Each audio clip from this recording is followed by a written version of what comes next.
you affirm and discipline your teenagers?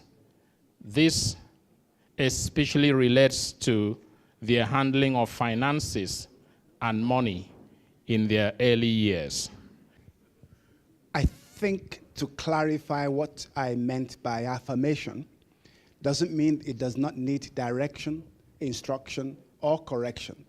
But at the same time, whatever else we'll do with our children, we're planting seeds of what we want them to become in the future.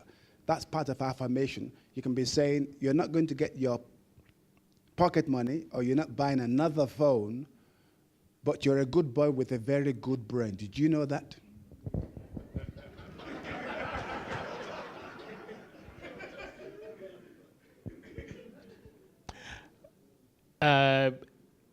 Any comment from the audience? Very quick comment on that. Any personal experience you want to share very quickly that you think might benefit?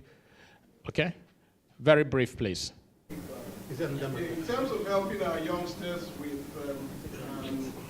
financial education, I think we have to start young. Don't wait till they're teenagers.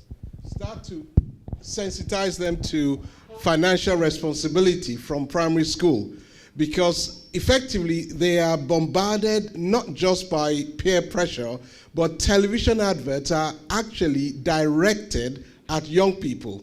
So they are effectively under a lot of pressure. In our own case, one of the key issues with our boys was trainers. Trainers cost quite a lot of money, and they go to school and everybody in their world has the latest.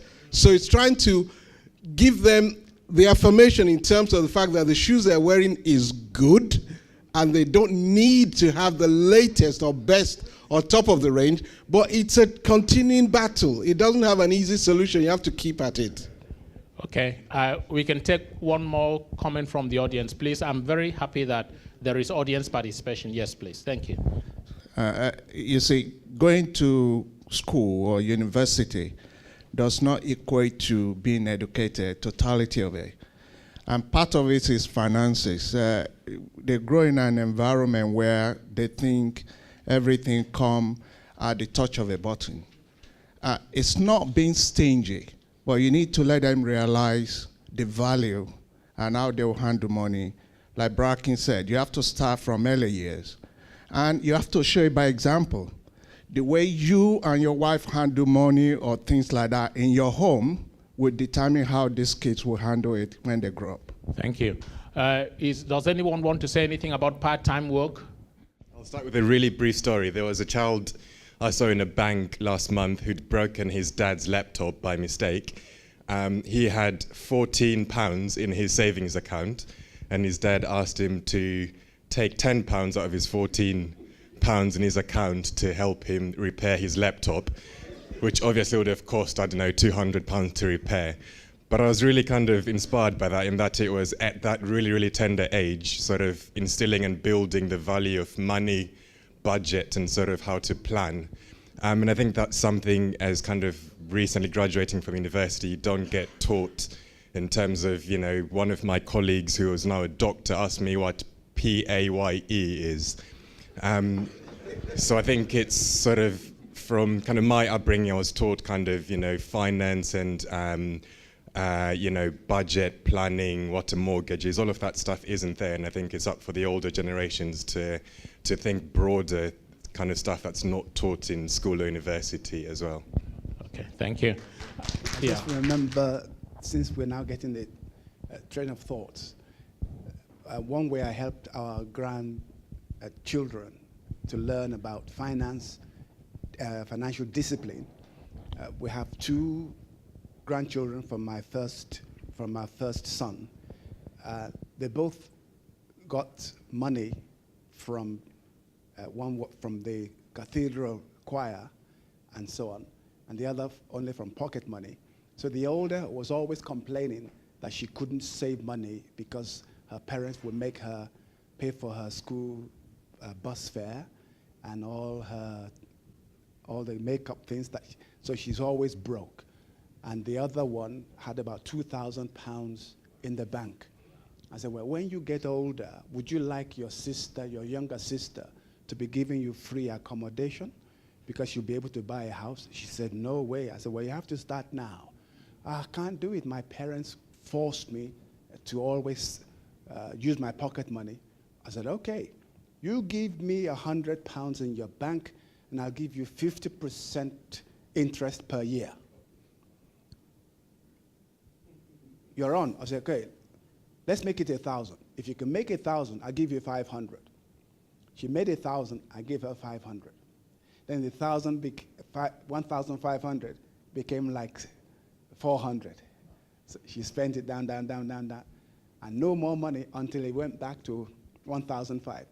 Then she devised a means that when she was in grade 8 piano, she was teaching people from grade 1 to 4 and making pocket money, doing babysitting, making pocket money. Now she's got more money than her younger sister, based not on punishing her for spending, but for rewarding her for saving. Thank you. Thank you. We're a little bit different because we never had any money. And so our kids had to pray for everything. And it's true that, you know, you need a silver flute, well, get on your knees and pray. And that's how they were brought up. But we always taught them to tithe. And to this day, of course, they still tithe. So they began to know that God is their source, which is a very great blessing.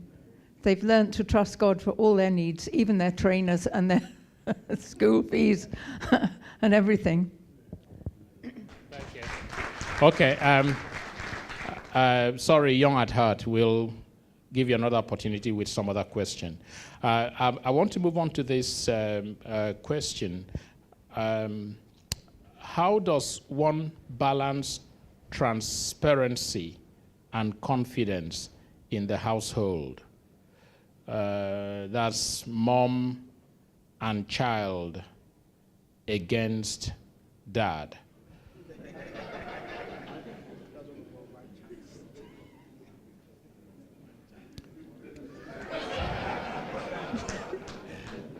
You know what Reverend Paul asked me? Do I understand the question? That's not my job.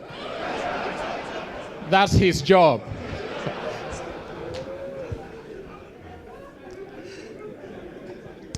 He says I should read it again.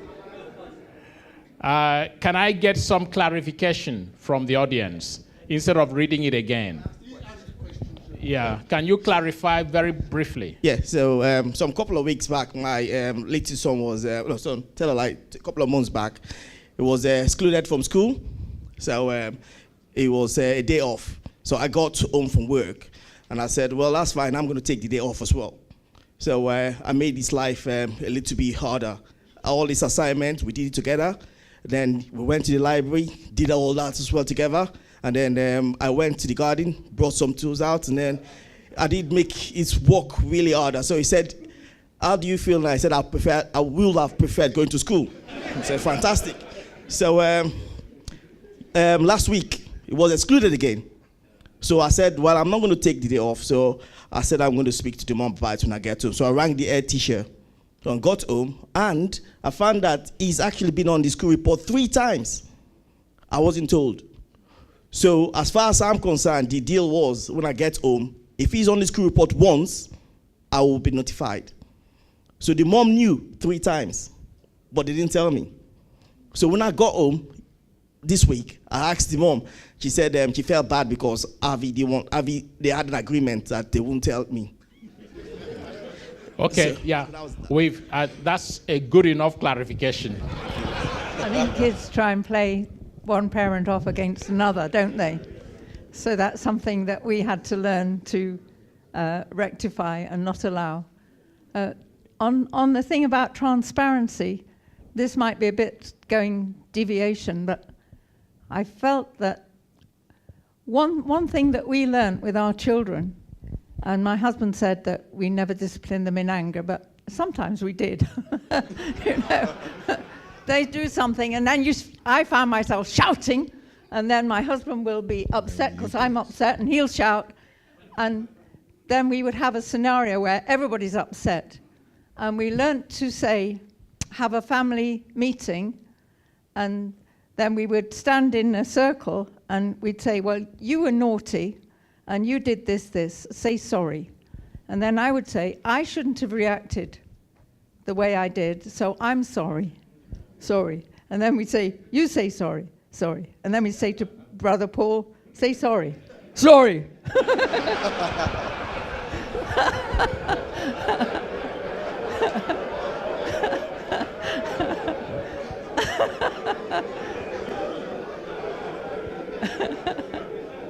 And then we would all say sorry to God. We'd say, God, we're really sorry. We all got into a bad way, and the Holy Spirit is not happy with us, so we're all sorry. And then we'd ask God to forgive us, and then we'd have family hugging. And I think that was a way of being transparent, that you've sinned, but we've sinned too. Our reaction wasn't good. And we learned to say sorry to our children. And I think some people find that quite hard, but I think that's part of being transparent. We're all sinners, aren't we? And if they know that you can say sorry, that it's easy for them to say sorry. This may not be relevant to the questions, but I think as we were talking, it needs to be brought up. The lesson we have learned, especially I have learned this, is area of your specialization. I think some couples find it hard for the man not to always be the head in every area. But what I find that the man can only be head in the area where he's good. Like some men know how to earn money, but they don't know how to keep money. Whereas the woman may be a very good person to hold the money, but his family may be saying the wife is controlling him because she's in charge of the accounting. So why the children in our household cannot play one against the other, like the brother said, that the wife and the child had made a pact not to let him know because of his reaction. Is in our family, I know where I am good, and I know where my wife is good. And anything to do really with the children, what they wore, the school they went to, even in her language, not just body language, English language, she would say, I want my children. All right, but I think I had something to do with it.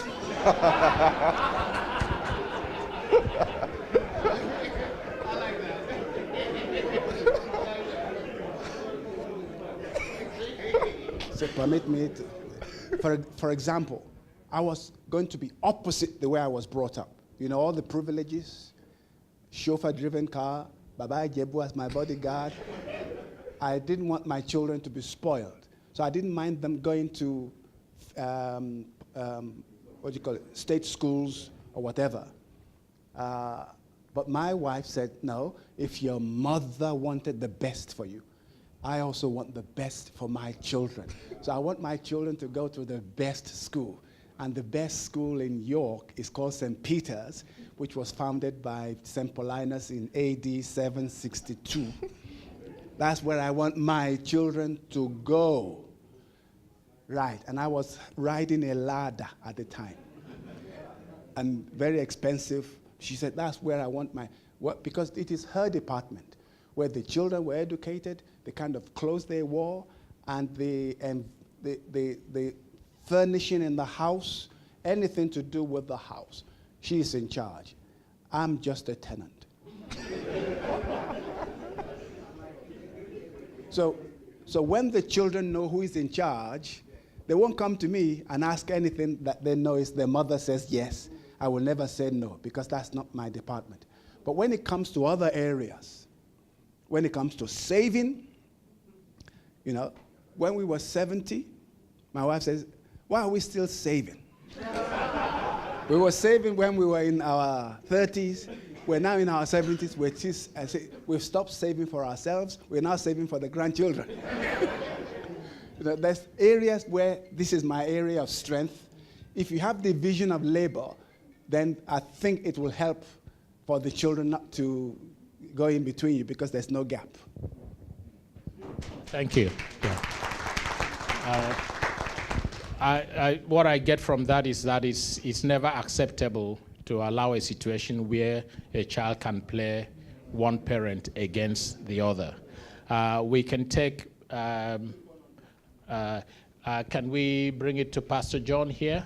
We'll come to you. It will come to you, yes. I think what I would say is that if a child actually comes to the dad and say, okay, it's good to ask, what has your mother said? And vice versa. Yeah. Thank you for saying that. I had actually wanted to say that I do that quite a lot. And thank you that you raised that. That's fantastic. Thank you. Whatever I tell my mom or I tell my dad, I know that once they get into the bedroom, they will both know. So you can't play them. And that's what I do with my wife. Whatever my children tell her, once we get into the room, she'll tell me. Whatever they tell me, I'll tell her. No playing, pure transparency. Thank you. My reflections is on transparency.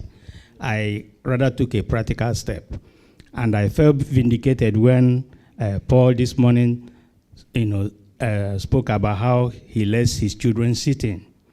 What I did was I took out the connecting door to my lounge and to the dining, because I want our children to hear what we say, what we do, whether visitors are in the house or not.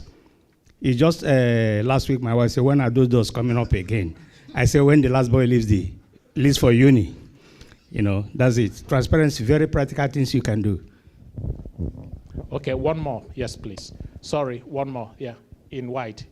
Yes, please. Thank you. Yeah, to be honest, let's face it, every child will exploit the opportunity to play one parent against the other. Any child will take it. That your boy is a normal child.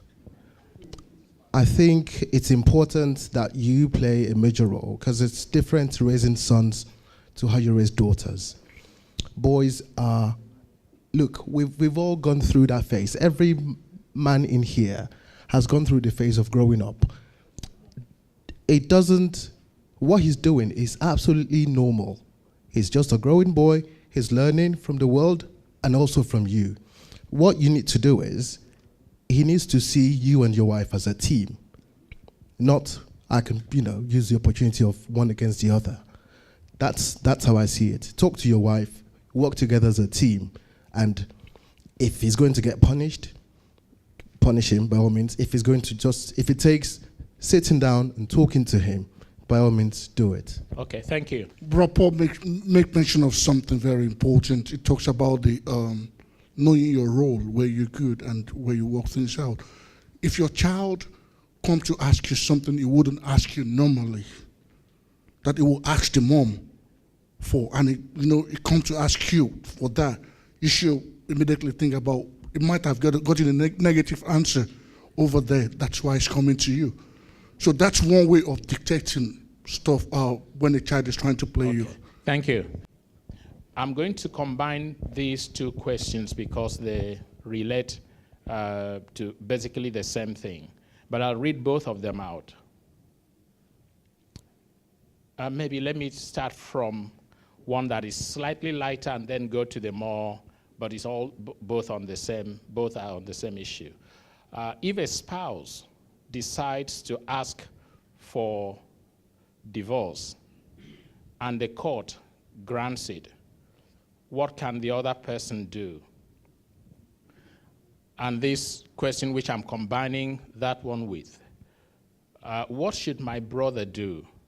His wife kicked him out. He's a true child of God.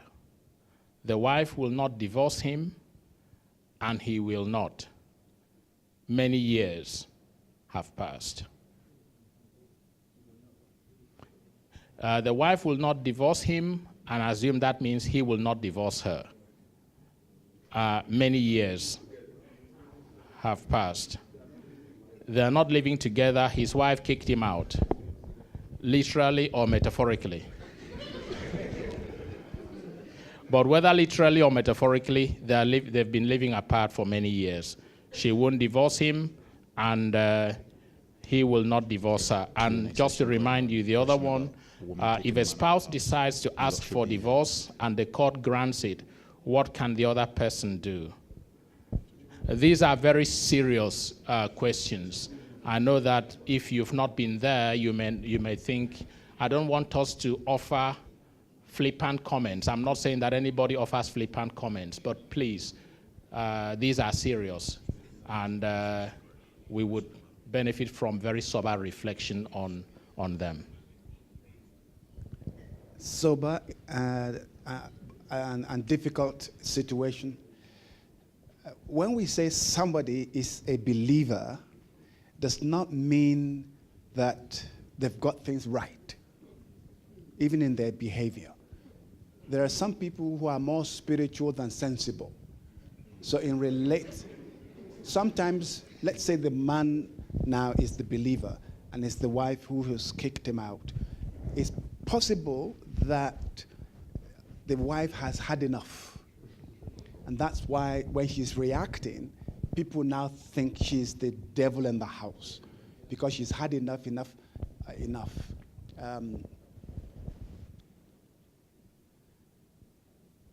This is not a solution, but it's a route.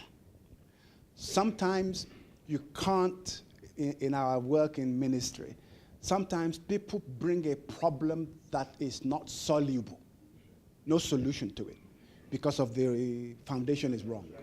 Sometimes people marry those with whom they are not in love. It could be, thus says the Lord, is how they marry the person, not thus says my heart. So you find God told you, but we all know that not everybody is a prophet that can get it right. I tell people, before you marry, open your eyes.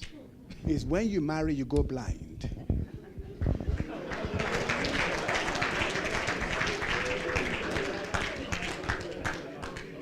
So some don't, they don't open their eyes before. I mean, it's too late to find out if you marry somebody with whom you have nothing in common. Physically, no attraction. You're walking with your wife and she doesn't want to be identified with you. You have certain habits that makes her feel uncomfortable.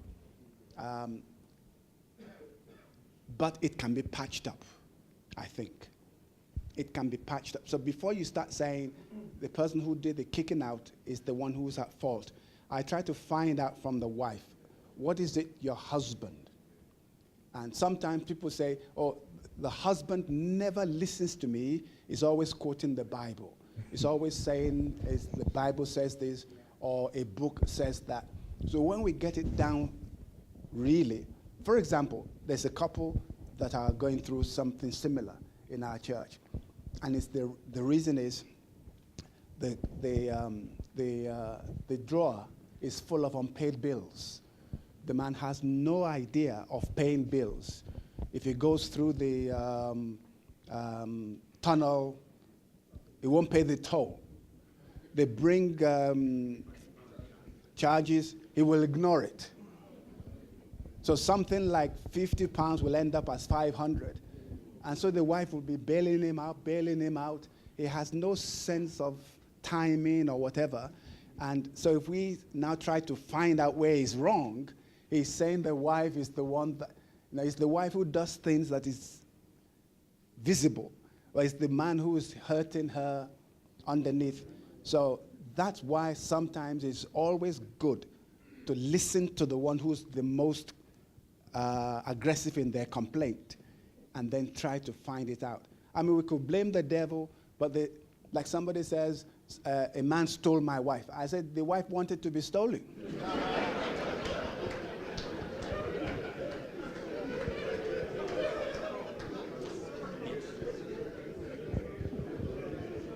I'm a passionate believer in marriage. And my husband and I, we're totally opposite in every way. Completely opposite. So we've worked hard at our marriage. And I think people don't understand that marriage, you have to be totally committed to it to make it work.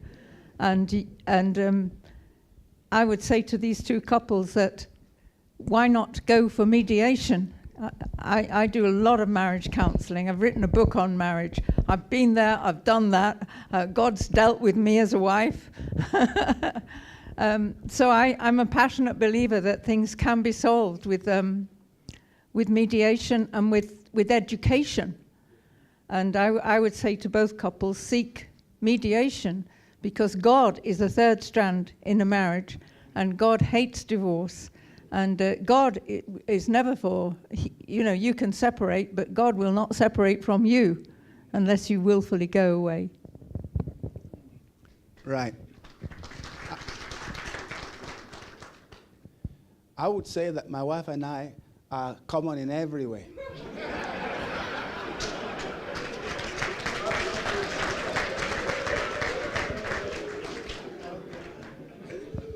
I'll see you later. Now, honestly, when we try, I have to help my wife. When we try to help people, she over-exaggerates. Really, she over-exaggerates. In that sense, we're not opposite in every way. Not at all. No. The reason is, now let me tell you, if you're going to marry, you have to be in love. It's when the love is going cold, it needs to be fanned. If there was no love between us, then everything else would become exaggerated, either race. I mean, I didn't think I was African until I married an English. I've grown up in Croydon, in Surrey, where I was the only black in the whole, between Croydon and Guildford. So I was beginning to think I was white. But when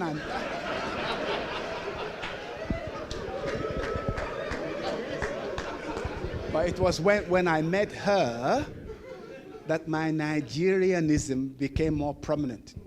For example, I would just say something similar. She said, "Why don't you say please?" I said, "But I ask you nicely." She said, "Please, can you give me this? Please, can you give me that?" I said, "But I did." But in my head, in my head, you know what I did? I'm saying in Yoruba English. Can you help me bring that? That is please, isn't it? Uh-huh.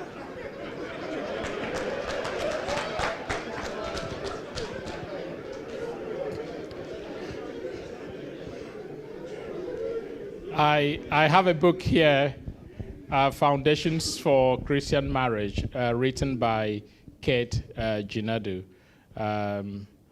You may be interested in, I assume it might be available on Amazon or something? Okay. I don't know how for those who are interested.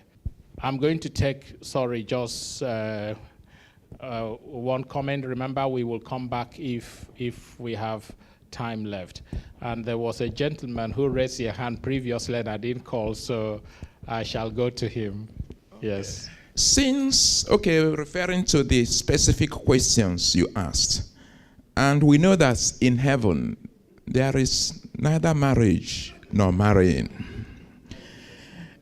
Can people, when we've seen that they are totally incompatible, and because we don't believe in divorce, they're already living because they are separate.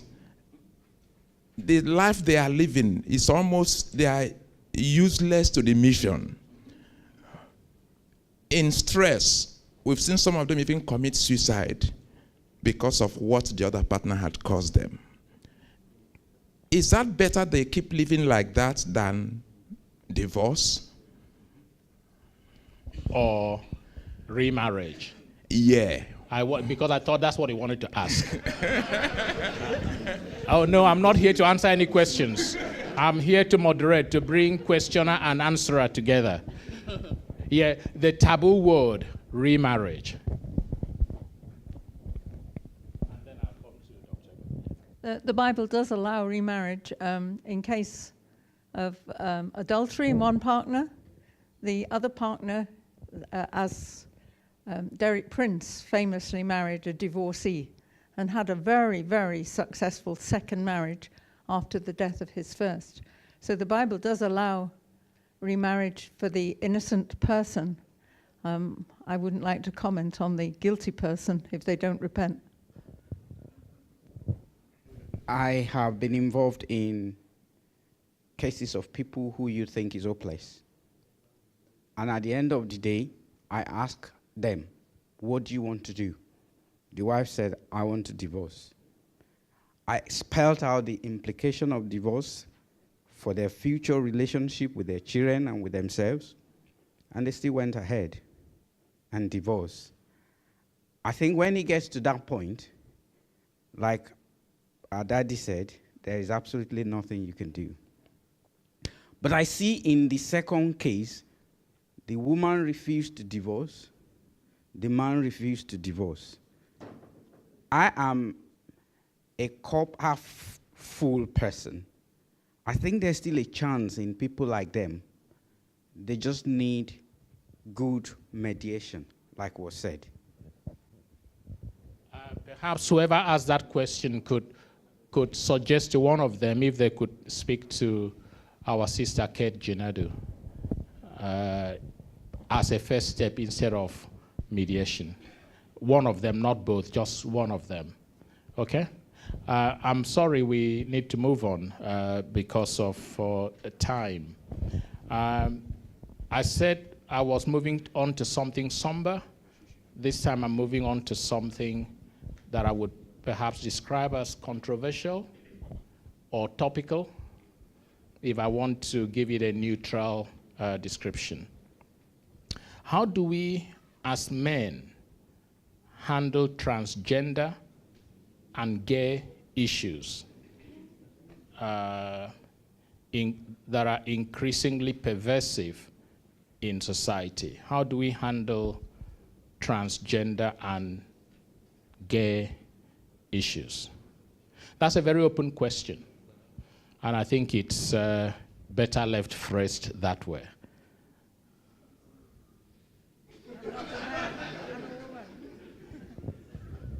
Well, in my old-fashioned way, I think deliverance is, I think anything that is not the way God made it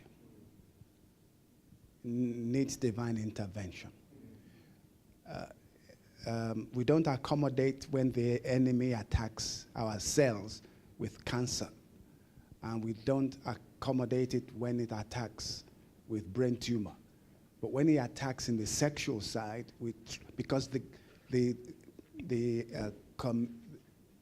community is trying to accept it, that if I can't change what I feel, then what I feel must be right.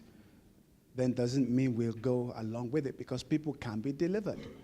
It depends on the attitude we have towards helping those who need to be helped. And that's the way. If somebody has that tendency, then they do need help.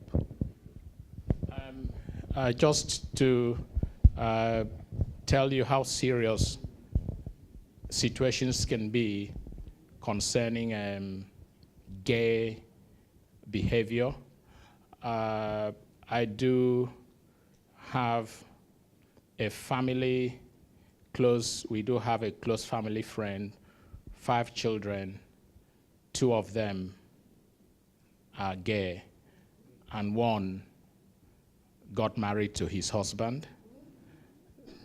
They are Christians, born again.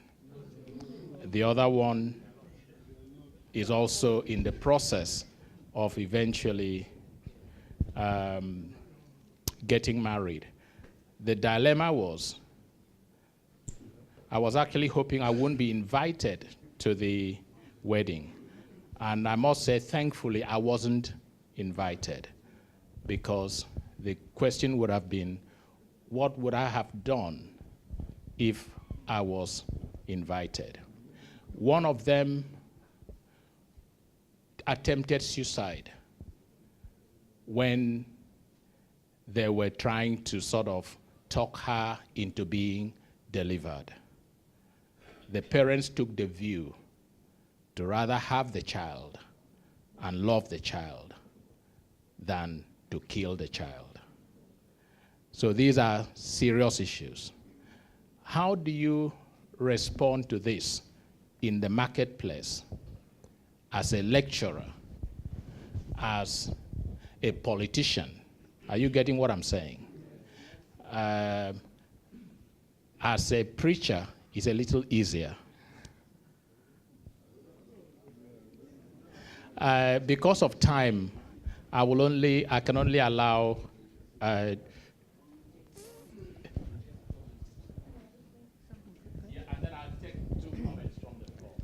I'm not a Nigerian, but one thing I love about Nigerian men is that you are real men.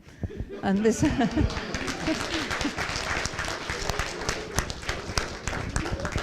I think if ever there's something that should drive us to our knees, it's this question. Sodom and Gomorrah were dealt with because of the perversion. And today our children are being manipulated when they're pubescent, when they're very, very vulnerable. The idea is planted into their mind, now even from the age of 5, that you think you're a boy but you might be a girl.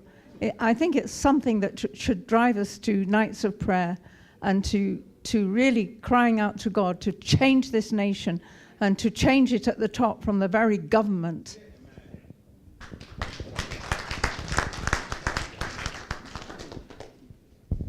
Praise God. Just like we know God created heaven and earth and created human beings and animals, only human being will want to say he's male and want to be female tomorrow. The lions and bees and other things in the river, they don't want to change their sex. As a politician, I'm not, but answering you as a politician, I think we are battling with this issue of equality and diversity, where we are manipulated not to air our view and say what we believe. And when we say it, we are marked as people who are against equality and diversity. So we are used to promote what is against our belief, and our belief does not hold, but we had to support other people's belief. Now, what would Jesus do if he's invited to a gay marriage? Jesus will go. I think he will go. I think Jesus might go with a purpose. He could go and make clear what is the will of God. Now, I think we also need to grow away from our regards and our own ego.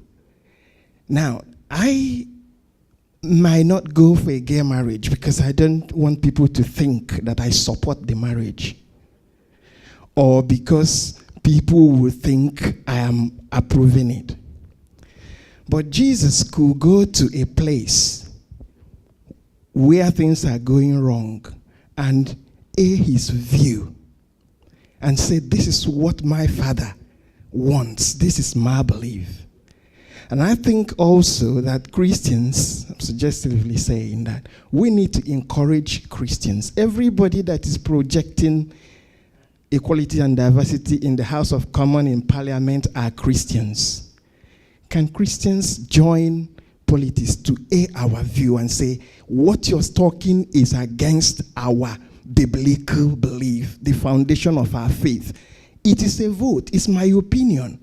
But when my opinion does not count, and if I vote against gay marriage that is against my belief, people will look at my voting card to say, oh, don't give him that post. He voted against gay marriage. Then it's no longer democracy.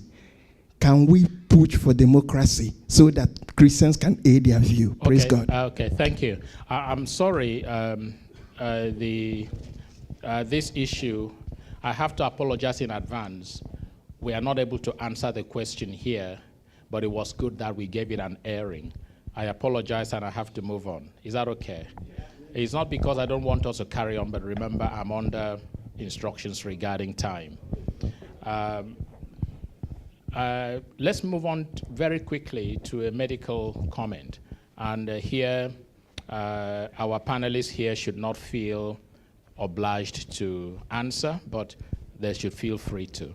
Are there instances one needs another medical opinion other than prescribed? If yes, when? Which medication could cause erectile dysfunction? Could excessive exercise have side effect? So it's about erectile dysfunction. Can it be caused by medication? It's about second opinion in medicine. Can we get a quick answer from Dr. Akanu Obase? Yes. There are many medications that can cause erectile dysfunction. Things like antihypertensive medications.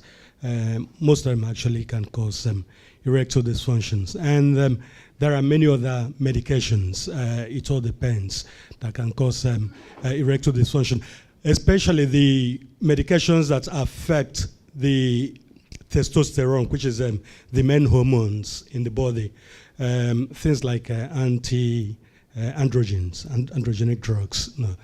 The ones that you use in the treatment of prostate cancer and some other ones, they can cause erectile dysfunction. So things like that.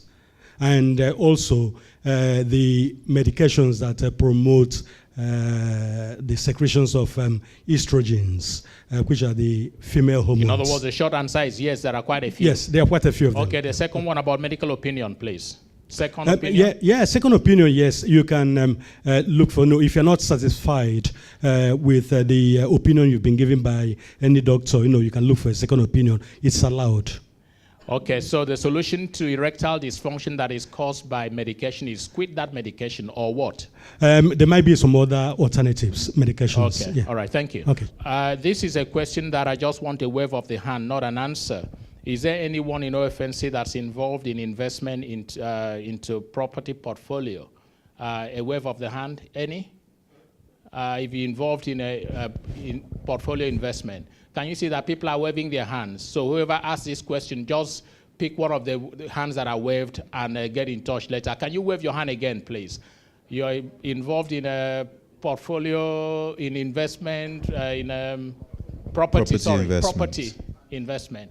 You've seen the wave of hands, so please make contact. Can I call Brother John to please come out and read out what women want before women become too arrogant? Is that what?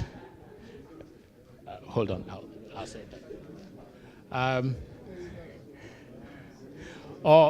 Okay, please, before he comes out, because I want, when he finishes, he can pass on to the moderator. Can I thank you all and apologize that we couldn't take all your comments and questions? And can we give a hand to our panelists who did brilliantly? Thank you. Thank you. Yeah.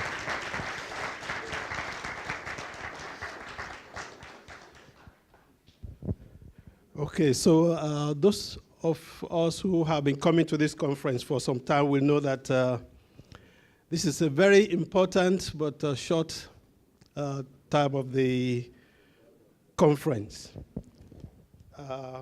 Although if you dismiss the panel, they will still be asked to answer questions. So one of these questions are also somber. Why do some of our men not work, leaving their wives to struggle? Why do men run away to Nigeria and leave the wife and children here alone?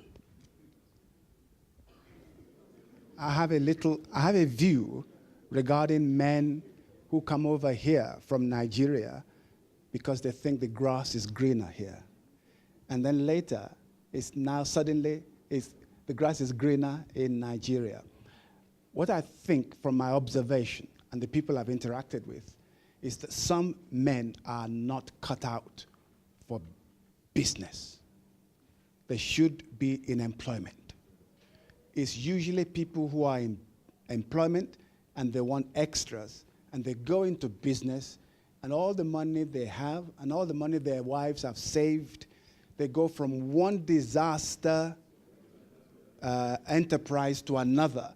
And there is nobody, let me tell you this, there is nobody in Nigeria who does not pray for a Nigerian in England to come and invest in Nigeria because they know it's easy prey. And they're clever, they can see you. I went to the barber shop once, and the barber says, "Can I help him get to England?" I said, "I have not opened my mouth. How do you know I don't live here?" He says, "Your face."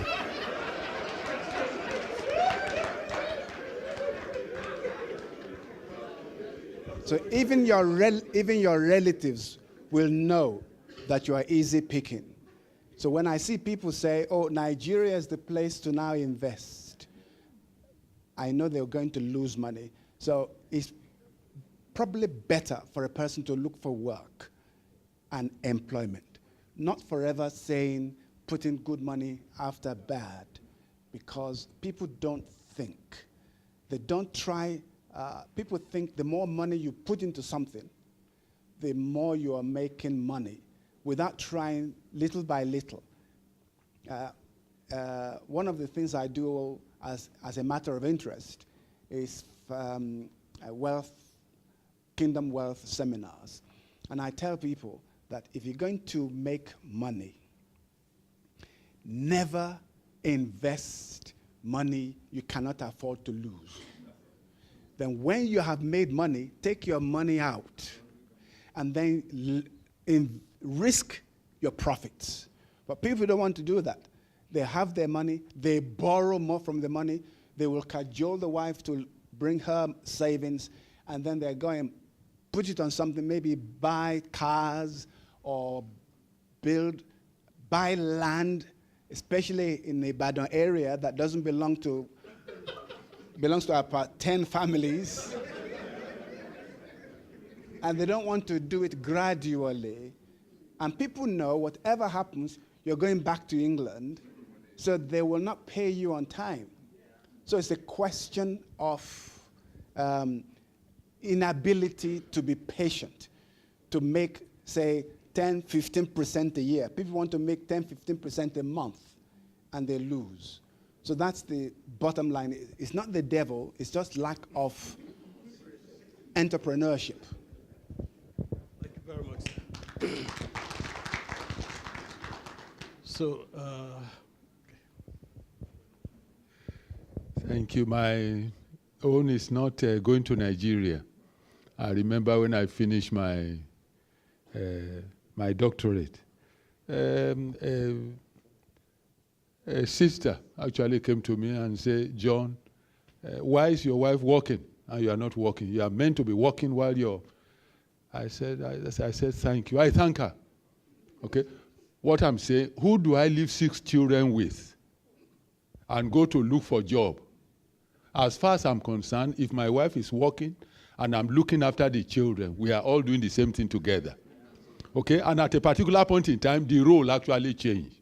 I was the one that was working, and my wife was home looking after the children. thank you.